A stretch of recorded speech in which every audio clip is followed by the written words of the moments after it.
It's often considered too materialistic to think that money is involved in marriage. That's just not true.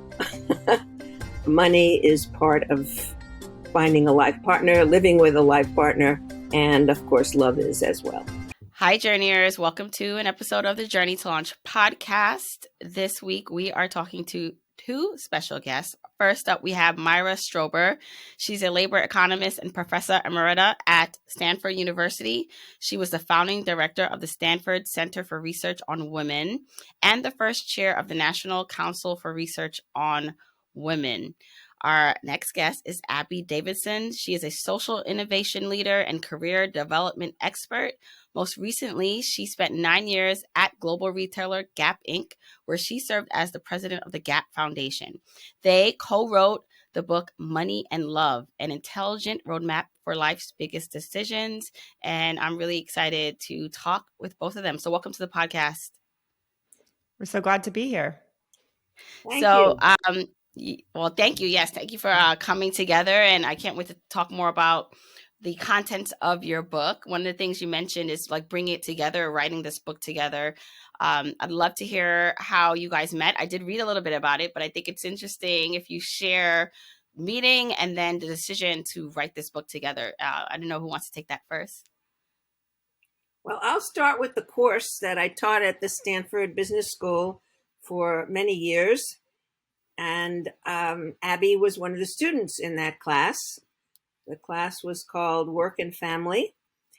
And we met when she took the course. And the man she eventually married was also in the course. They had met before they came in the course. They didn't meet in the course.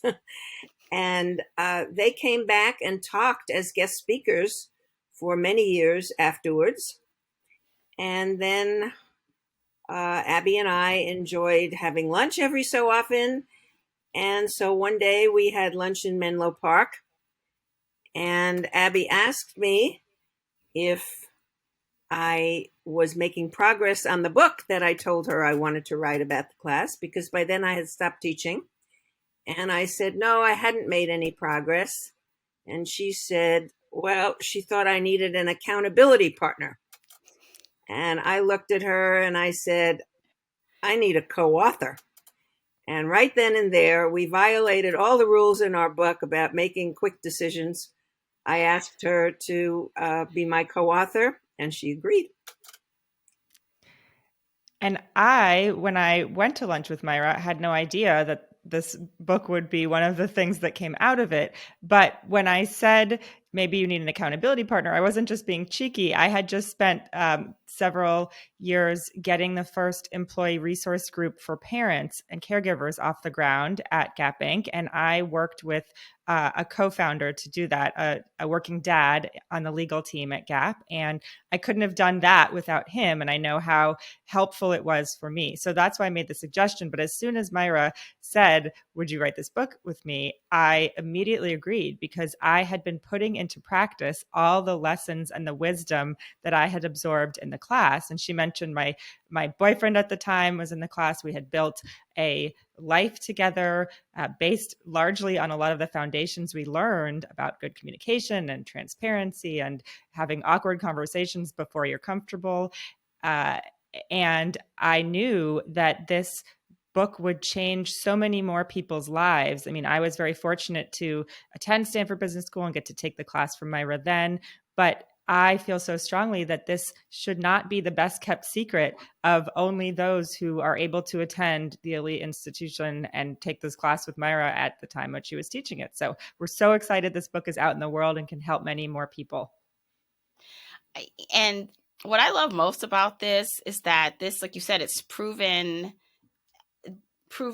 frameworks and real life lessons that work. So, typically, sometimes you'll have people who write the book first and then adapt what they have in the book to a course or to something that they give their audience. And it's great, and maybe they tested things here and there over time, or maybe they haven't. But I love that this was in the real world already. Abby, you were like your life, like you just said, was largely based, or you helped improve your life based on these concepts.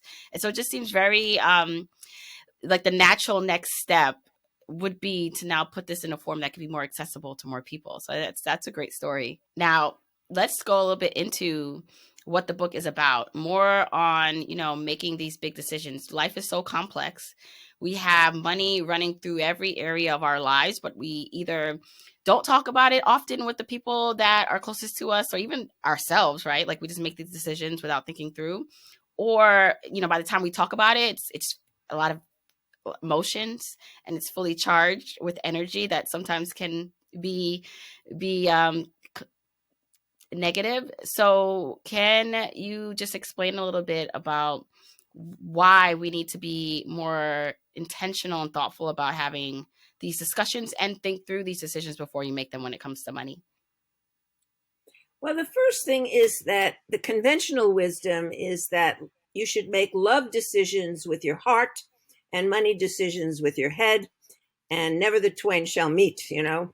Financial planners are not helping you with your family decisions, and therapists are not generally helping you with your money decisions. And so one of the themes of this book is that love and money are intertwined in all of life's big decisions. And when you think about them, you should think about both money and love. And, so far as getting married or finding a life partner is concerned, it's often considered too materialistic to think that money is involved in marriage. And that's just not true. Money is part of finding a life partner, living with a life partner, and of course, love is as well. And you're so right that there are big emotions that come up when we think about any life decision, but particularly those that have a lot of dollar signs next to them. Certainly, we are not taught how to make big life decisions in a way that supports looking at all the angles, including the feelings you have, the intuition you have. I mean, you're really supposed to make financial decisions, as Myra said, by analyzing them and just by looking at spreadsheets. And that's just not how we operate. We can't compartmentalize ourselves. And so having the whole picture allows us to make better decisions that we feel more confident about, decisions that are less likely to lead to regret. But in order to do so, you really have to slow down.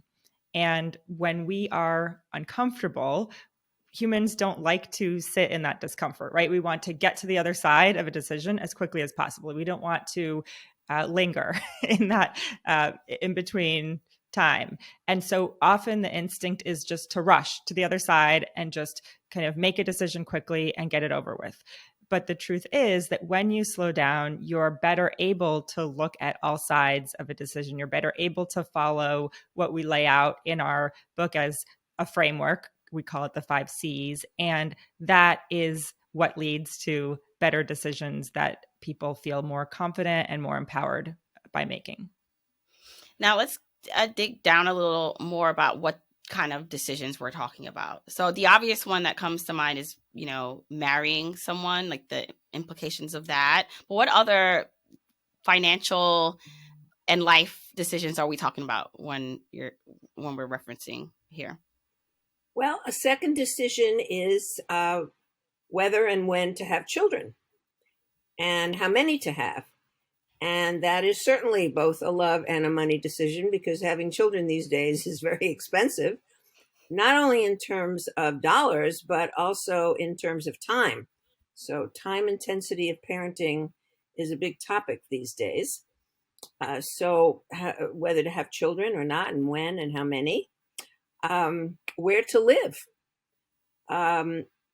associated sometimes with what career to pursue. So we like to think of career as only a money decision, but it's certainly not. It affects your whole family, and it affects your life, even if you're not part of a family yet. And so those are 2 big ones. When to retire and what to do in retirement. Those are all decisions that both involve love and money. To get a divorce or stay married. What kind of divorce? An amicable divorce or a charged and miserable divorce? What else, Abby? you deal with? I mean, it really is every decision that you face in life. And what we do in the book is kind of lay out in each chapter one of those decisions, all the way from I'm, looking for someone to spend my life with. Is this the person for me? All the way up through, as Myra mentioned, things that we really don't like to think about, like divorce and elder care. Our last chapter is all about being a change agent, because a lot of these decisions, and we can certainly get more into that later, are made on the individual level. But the reason that so many of them are tough is that our society's laws and culture and policy don't really support people to have full lives when it comes to prioritizing care and caregiving. And so a lot of the trade-offs that we make are as a result of policies and laws and culture that could be improved. And so we give some examples of how people can play a role in making our money institutions better on the love front. Oh, I'm definitely want to touch base there and see how we can be change agents. Abby, I want to kind of go back into your story, because you said you took Myra's class with your then boyfriend, who's now your husband, and that you actually applied what you learned in the class. So what were some of the things that, some examples you can give us where, if not for Myra's class and learning the frameworks, you would not have made and how it helped you? Well, we were taking the class when we were in the spring of our second year. We were about to graduate, and we needed to make decisions about where to accept jobs, and if we lived in the same city, would we move in together?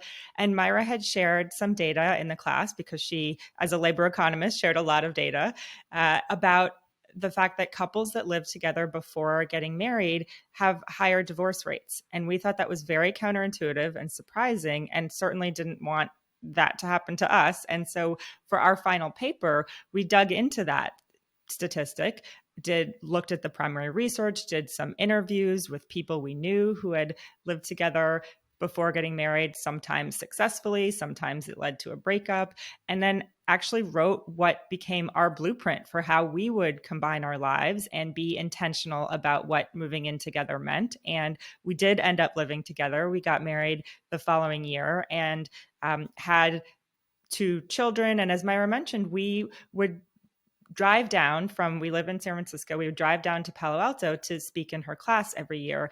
And on that drive, we would often do some stock taking of, how are things going, from your perspective? We're about to speak in front of a class and air our dirty laundry in front of all these students. Are you satisfied with the way we divide chores? Are you satisfied with the way, our household responsibilities are shared, and sometimes we actually made adjustments based on those conversations.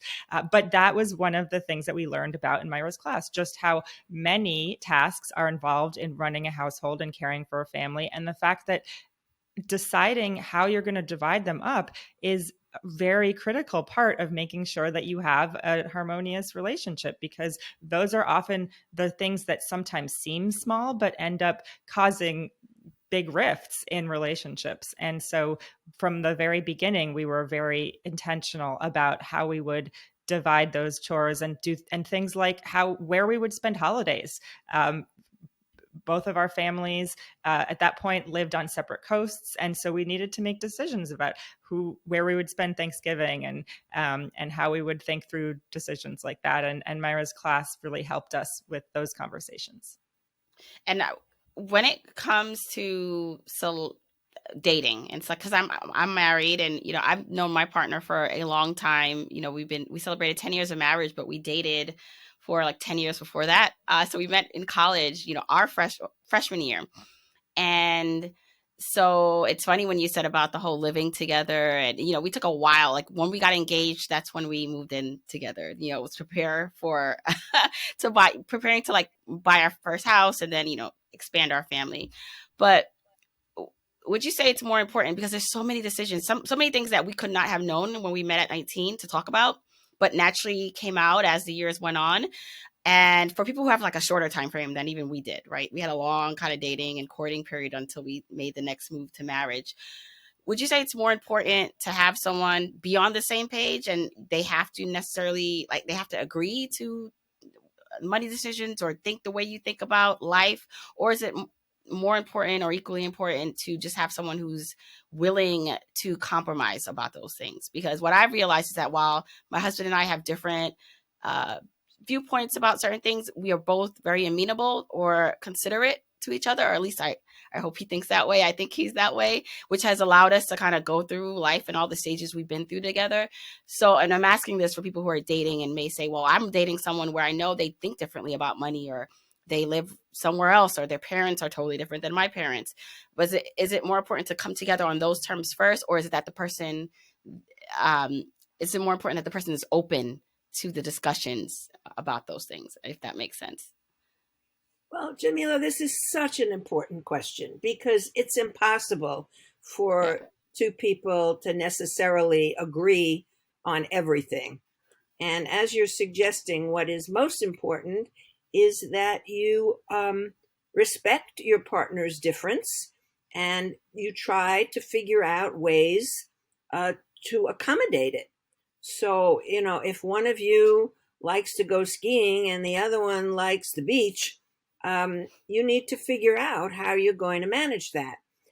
The other thing you need to do is believe what your partner or potential partner tells you and not say to yourself, well, once he hangs out with me or once she or they hang out with me, they'll change their mind. Well, maybe they will, but don't bank on it. Instead, believe what they say, especially with regard to children.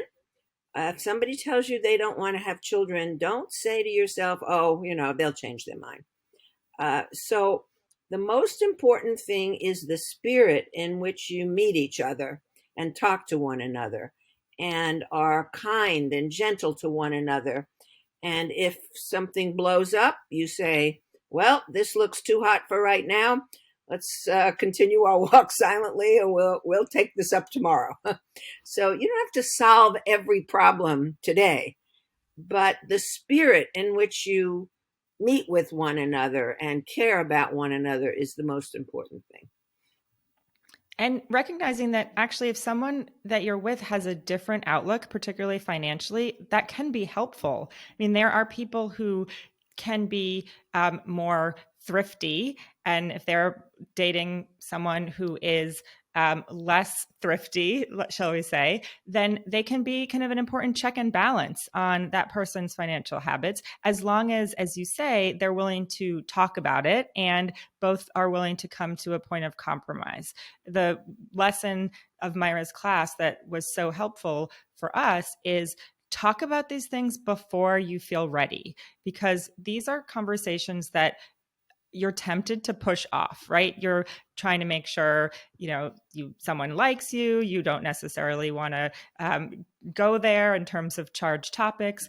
But the truth is that if you decide to, if things go well, if it leads to another date and then, taking your relationship to the next level, you do need to go there, and better to find things out early on than wait for months or even years only to realize that you're really not compatible, or that person is really not willing to compromise or be transparent about their financial habits. So we, disclosed actually very early on, because we had very different career paths that we were on. My husband was going to work in finance. I was going to work for a nonprofit after we graduated.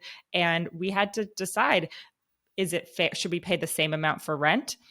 We were earning vastly different salaries. How should we combine our money? Should we have a shared bank account or not? And so we had to face these questions very early on. And that has served us well, because we got to work through some of those questions before we felt ready, purely because of the logistical requirements of what we had decided to do, which was to move in together. And I'm so glad we're talking about this. I have a couple of people who I know I will be sending this episode to once it airs, because this is real life. I know for a lot of my friends and family who are still in the dating stages, and because I focus or talk about money for my career and what I do, it's not as hard for me to bring up these money conversations or talk about it with friends, but they have a hard time, or they don't know if it's too early to do it. And if it brings up an argument right away, they feel like they shouldn't have said that thing. And I take the stance, just like you just said, Abby, where I'm like, well, the better now, if you can't get through this conversation at this months of dating, then it's just probably, it would, to me, be worse if you were to have more on the line years down the road and you can't work it out. So I like to think about the image of a very high diving board at a swimming pool. And you're afraid to go up to that diving board and dive in. But the truth of the matter is that that diving board is not going to get any lower tomorrow or next week. So the diving board is there, and you might as well dive in today. But I always like to say with kindness and with empathy and gently, and find the right time to talk about these things. Don't do it when you're brushing your teeth, ready to go to bed, or when you're trying to get the kids out the door in the morning. Make an appointment, take a walk, be gentle, and dive off. and just because you two people have separate ways of doing things, or maybe one person wants to have kids, one person doesn't. One person wants to combine money, other person wants to keep it separate, right? Or one person values earning a lot and six figures, and the other person's like, I actually just want to, I don't want to work that hard. I think that other person doesn't have to be wrong. It's just not right for you. I think sometimes it comes to a head where you're trying to change the person's mind or make them someone that they're not and turn them into the bad person, when it's just a difference of opinion and lifestyle choices.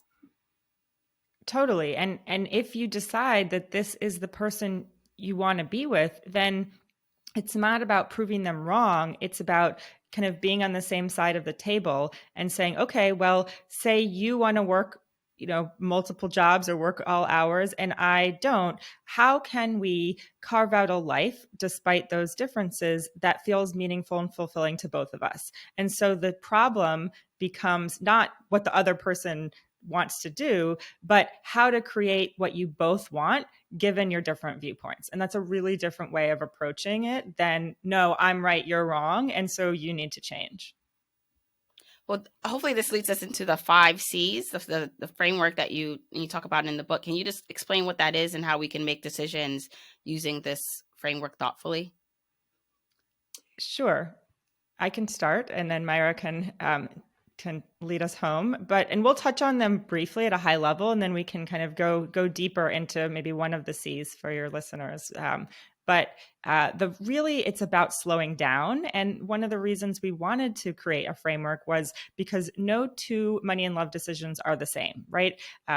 They might be about the same topic, but there are different people, there are different circumstances, there are different particularities. And so the framework is designed to be flexible, so it can apply to a wide variety of questions, but also sturdy, meaning you can rely on it and it can be a helpful guide, roadmap for you as you're navigating these challenges. So it starts with clarify what is most important to you, then communicate with the person or other people involved in the decision, then consider a broad range of choices, perhaps broader than you thought originally. And Myra, do you want to finish? Just let me talk for 1 second about choices. Very often we think in binary terms. Either I will do this or I won't do it. And often there are choices in between that. So let's say, for work, either I'm going to stay in the workforce while I have my children and they're young, or I'm going to leave the workforce. So what other possibilities are there? That would be a way of broadening your choices. And then check in with other people. So see what people whom you admire have done in their lives. And checking in doesn't necessarily mean that you should ask them what you should do, but you can find out what they did, how they decided whom to marry or how many children to have or where to live. And then the last one is try to anticipate the consequences of your decision. The short-term consequences, the medium-term consequences, the long-term consequences. And the reason for doing that is because, thousands of odd events are going to happen to change your life. Whether you make the decision for or against, things are going to happen. And if you can anticipate some of the consequences, you can feel more confident about your decision making. So if things don't go the way you hoped, you can say, I did the best I could. With the information I had, I made the best decision I could, and nobody can ask for more. Right. So just to quickly recap. So the 5 C's: clarify what's important to you, communicate as you clarify what that is. 3 is consider a broad range of choices. 4, check in with family, friends, and other resources. And 5, explore likely consequences. So can we maybe take a decision or like a case study and maybe, or a question that will come up for someone and like kind of work through that? Just an example for someone. Sure. I can share an example that, we both used this framework nonstop as we were writing the book, which was we sold the book in the fall of 2020. So you can imagine all of the decisions that we were making in the subsequent months and years. We both actually applied this decision to questions about moving, which is an interesting decision because it comes up over and over again. Some of the other decisions we talk about, such as whom to marry and such as, do you want children? You're not making those, hopefully, multiple times throughout your life. But moving is something that you do often consider and reconsider at different points in your life. And so I'm happy to share how I use this framework, and it illustrates really the importance of the clarify step, which we haven't spent much time talking about, but I think is really the linchpin of making sure the rest of the C's flow smoothly from there. So when we were writing this book, to set the stage, my husband and I live in San Francisco, so we have a very small footprint home. We had 2 young kids who were Zooming in to school from our dining room, Zoom kindergarten and second grade, to give you a sense of just how special that time was. We were both working full time, and we had a rotating cast of babysitters who were coming in and helping them get on Zoom and, dealing with their school requirements during the day while we were attempting to do our jobs in different parts of our home. And so things were feeling very tight. We were not expecting our home to be a one-room schoolhouse and an office building and a restaurant and all the things that we all had to turn our homes into at that time. So what we thought was important to us when we started out was finding more space and finding schools that were open, because we saw the effect of having Zoom school on our children, and we knew that that was not really working for any of us. And so as we thought about, as we communicated with each other, we also communicated with other people who would be part of the decision. My father was living in the suburbs of San Francisco, and we wanted to see if he was planning to stay put, if he liked where he was, if we moved closer to him into those suburbs, would that be something that, he would continue to do? I had friends, we both had friends who lived in some of those suburbs, so we talked to them. We generated some choices about places that we could live, went and actually checked them out, checked in with resources like a realtor, started looking at homes, talked to people who had made the move from San Francisco to that suburb, and ran the numbers. And what we realized when we ran the numbers was that because of the way housing prices were, they were going up, and the fact that we had lived in our current home at that time for many years, it would be a huge financial undertaking to make that move, even though it would get us more space. And what we realized, we actually re-clarified, because these steps are laid out in a linear way, but when you are going through the process, they're actually quite iterative. And so we re-clarified that what we wanted was actually to have career optionality. And if we moved and took on a bigger mortgage and tied ourselves to the paychecks we were earning, we would not be very flexible. And both of my husband and myself had entrepreneurial aspirations. We were both working in corporate jobs, but we didn't want to do that forever. And so we re-clarified that it was the flexibility that we cared about. The consequences of playing out the scenarios meant, wow, we wouldn't be able to make entrepreneurial moves for many, many years. And that didn't feel good for us. And so we ended up actually not moving, but we made some other changes that got us what we wanted, which was more space. So I am speaking to you from an office nearby my home that I rented because we didn't move. So the space didn't get any bigger, but I found a creative way to find office space. And then we actually switched our kids' schools.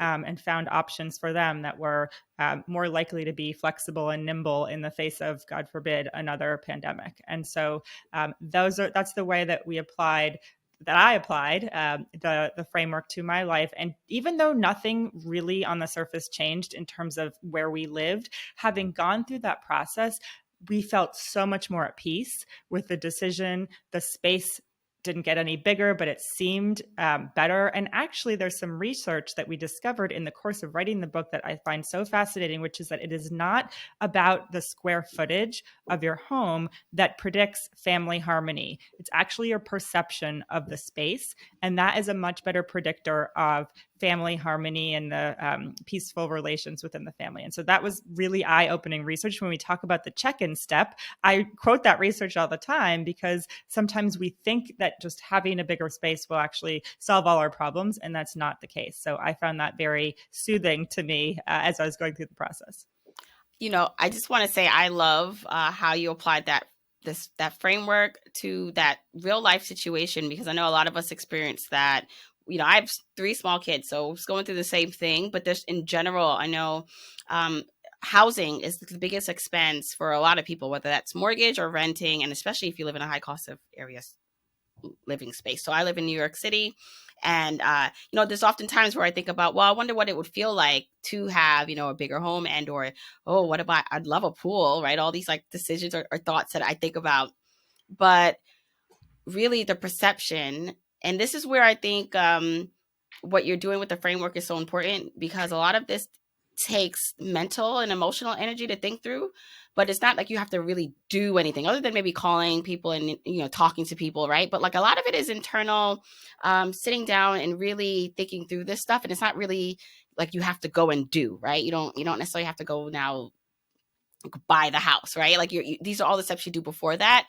And like you said, the perception of what you feel about the space, just like I think about your life, how you feel about your life is what really allows you to then say if you feel good about it or not. But sometimes our perception can be warped if we don't have good information, or if we don't even know what we should be thinking. So I think a lot of this mental and emotional work that you just talked about with the framework is some steps that people choose to skip because they just think the thing or the bigger house will help and fix the problem. And it's not, when you really think through and take time to, like you said, be thoughtful before you make these decisions. Yeah, it doesn't make it easy, but it does lead to a result that we feel more confident about. And this suburbs versus city question had been simmering in the background of our lives for a really long time. And I really feel that going through the steps and running down all this information and really sitting with it and talking about, well, what do we really want? Is it really about the space, or is it about something else in our lives that we want to feel more fulfilled? Allowed us to finally turn the temperature down on that conversation. It's not something we bring up, and circle around in the same way that we did before we went through this whole process. So at the same time that Abby and her husband were making their decision about moving, my husband and I were making ours, and we came out on the other side. We did move. My husband had Parkinson's, and our house was just increasingly unsafe for him. And so we needed to move to a place that had no stairs. And while we were at it, we decided to downsize, all during the pandemic. And then he became even more ill, and we had to move him to an assisted living place. So while Abby and Ross stayed in their house, my husband did a lot of moving, and I did too. And, the decision of what to do at end of life is another kind of decision for yourself, for your loved ones. And it's, again, a money and love decision, because it's expensive to have care for people who are ill. And often the house that you're in just doesn't work.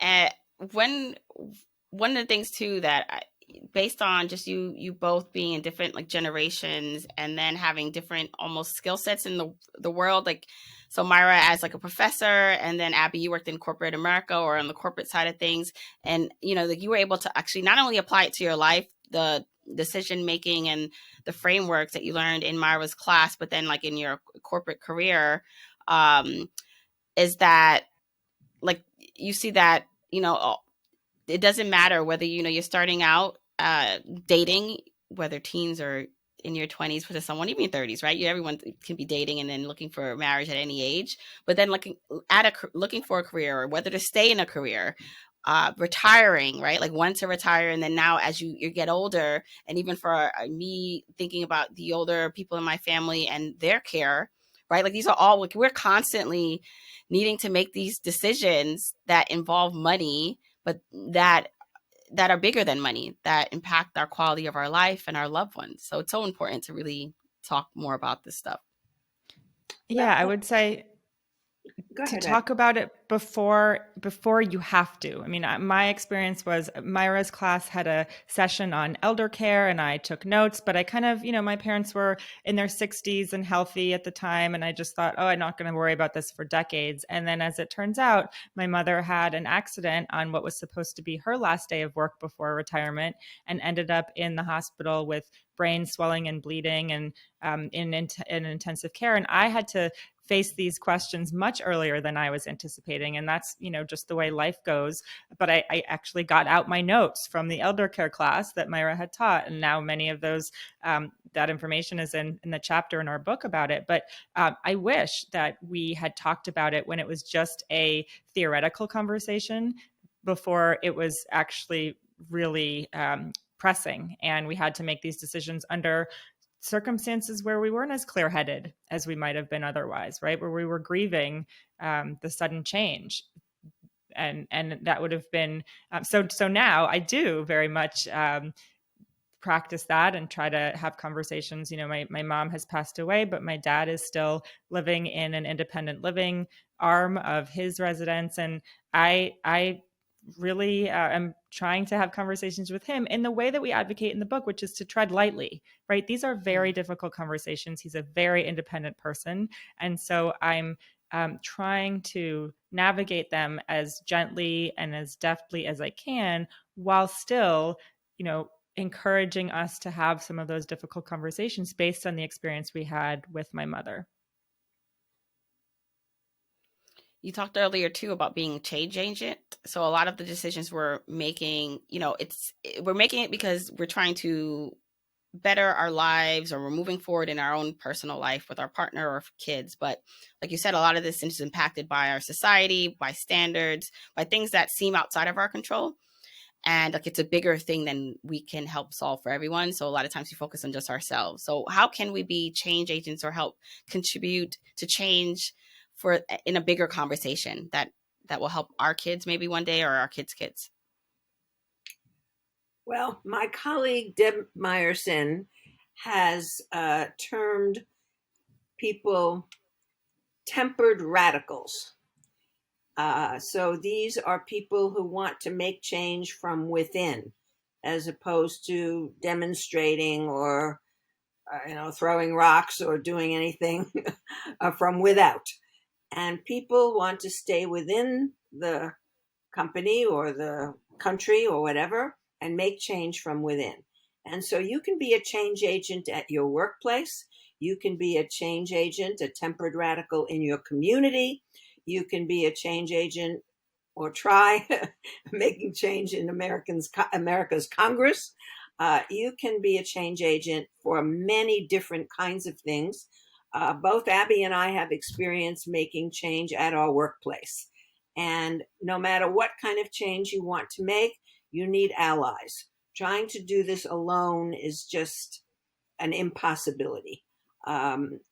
Even if you have a lot of money, it's an impossibility. But gathering allies and working within the system to explain why the change is necessary and admirable can often yield very important results. And we have some great examples in the book of people who have made change at their workplace.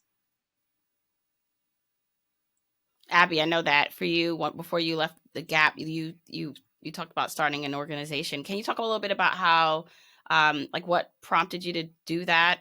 And you said in the beginning you knew that you didn't want to stay necessarily in corporate America. You had this entrepreneurial spirit. So, for some people, like, they check out. The term quiet quitting was all about when it was so popular that people just, instead of leaving their jobs, like, they're just kind of resigning back and not doing as much and not stepping up.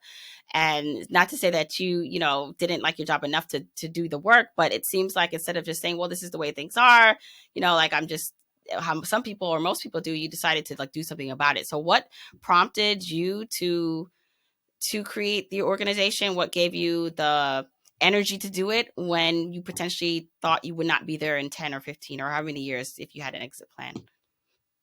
Yeah, it's such a good question. And I have always been a big fan of, if you don't like your job, try to change your job description rather than change your job itself. And so I was actually happy in my work, but as I went through the stages of parenthood within my company, I was hired actually when I was 38 weeks pregnant, and so I joined when I had a 4-month-old at home.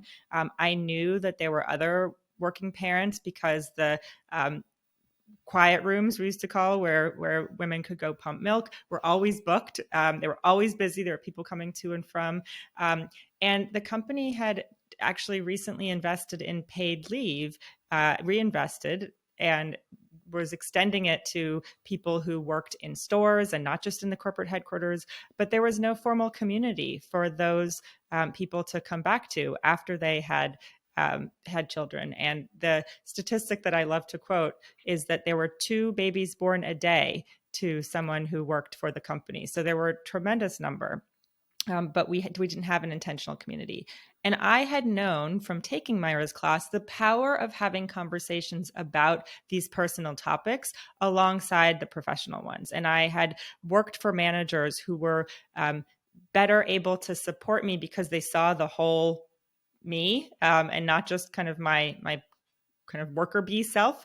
And I wanted to encourage those conversations in the workplace. And I went to HR and I said, I'd love to create a pilot of this class that I took actually in graduate school for people who are coming back after having children or thinking about having children. And they said, well, that's a great idea, but we don't actually have data on that. We don't have, unless you are on our health plan and you have dependents who are enrolled, we don't know who is a parent and who has caregiving responsibilities.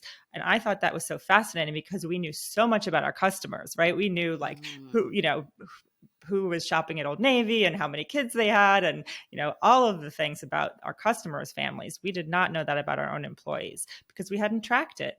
And so forming the employee resource group for working parents was actually a way of trying to get that data to help the company to have more informed conversations with the people who were caregiving in their own employee ranks, asking them what benefits were important to them. And as Myra mentioned, I knew I couldn't do that alone. And so I started to build allies. I joined forces with a working dad in the legal team. We made the business case about why this was so important. Did benchmarking with other companies and stood up the group. And that was actually the year before the pandemic. And thank goodness that it existed. And at the time when so many of us really were struggling to be responsible employees with all of the other responsibilities we had going on. And so even though I didn't have aspirations to stay at the company forever, I knew that this community would be important and would outlast me. And that was really important part of being a change maker. It's not about you. It's about how do you leave whatever institution better off as a result of that change. And that is something that I have a lot of pride about. Yeah, I mean, it's powerful. I definitely changed and the lives of the people working at the in the current situation where you were in, and hopefully made their lives better and gave them a bit more resources. I do want to talk a little bit about your relationship, Abby and Myra, just because I find it so inspiring and fascinating that you met so long ago and you were just like a mere student in Myra's class at first, and how you developed what looks like a very strong working relationship, but then like personal to be, you know, personal relationship. And I think that community and social capital and how we rely on each other and how we connect really like that other, you know, money is important and all that, but it's really like the people in our lives. And like you said, you didn't intend to write a book with Myra Abbey. Like you couldn't probably never imagine when you first like walked in her class that you'd be here like doing a podcast, right, with her about your book that you wrote together. But I just think that a lot of us maybe it comes natural maybe to engage in conversations. I know that I've had people in my life that, you know, I admired, I respected, and maybe people feel like that about me now as someone a little bit older or someone they look up to. But you've been able to continue this relationship and grow it over time. Are there any advice that you can give us into how we can cultivate and nurture relationships we see that could blossom into something, you know, like you guys have? Not that we have to write a book with someone else, but just the connectedness and mutual respect. I think that we haven't talked much about finding a life partner, but Mm. one of the pieces that's clearly important is some sort of an attraction to the person. And I think that's true in non sexual relationships also. I think if you think back through your life about your best friend, um, there was some kind of attraction, maybe really early on in life. And so I think what I would say is when you find that attraction, nourish it and keep it up. And so now Abby and I, long after she stopped taking my class, continued to talk with one another. I invited her and her husband to come and speak in class. She would email me or call me periodically to ask a question.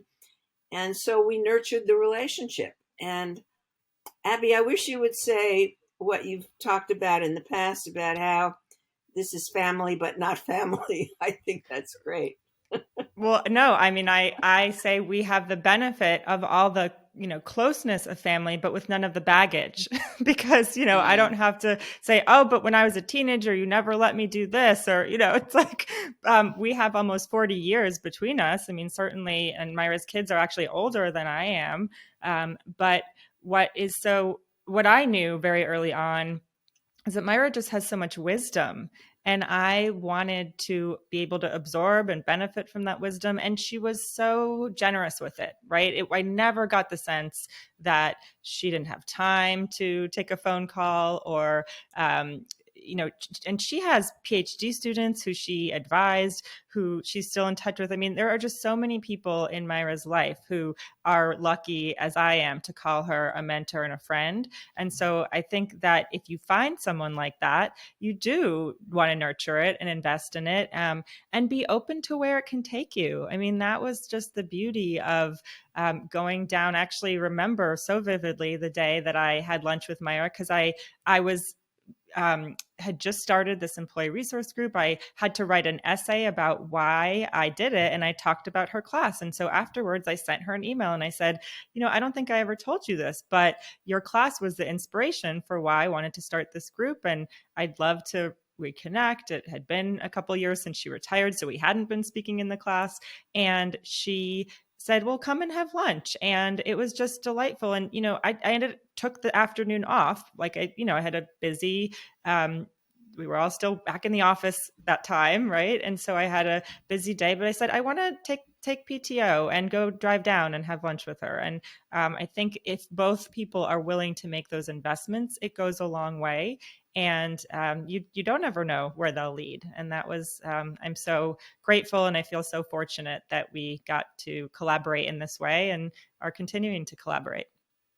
That's beautiful. And, you know, when you talked about attraction, Myra, you know, I love just the fact that, like, as humans, because like so much of what we do, especially now with more technology, is like separated, and that it's helpful because we can now still communicate with someone who's across, you know, city, state, across the country, right? So technology is helpful, but there's this like you said, the attraction can happen, and it doesn't have to be just romantic, right? You could be attracted to someone's intellect and their energy and the way they treat people, and their wisdom. So I just feel like recognizing that that's still there and that we're still human, and like that's what makes us human, is to see that within each other and cultivate that, and take time to invest in that. Not just like, money is not just, we invest money, but I think it's important to realize that we have to invest time and energy into the people and relationships that we want to cultivate and grow. So thank you so much, Abby and Myra, for this wonderful conversation.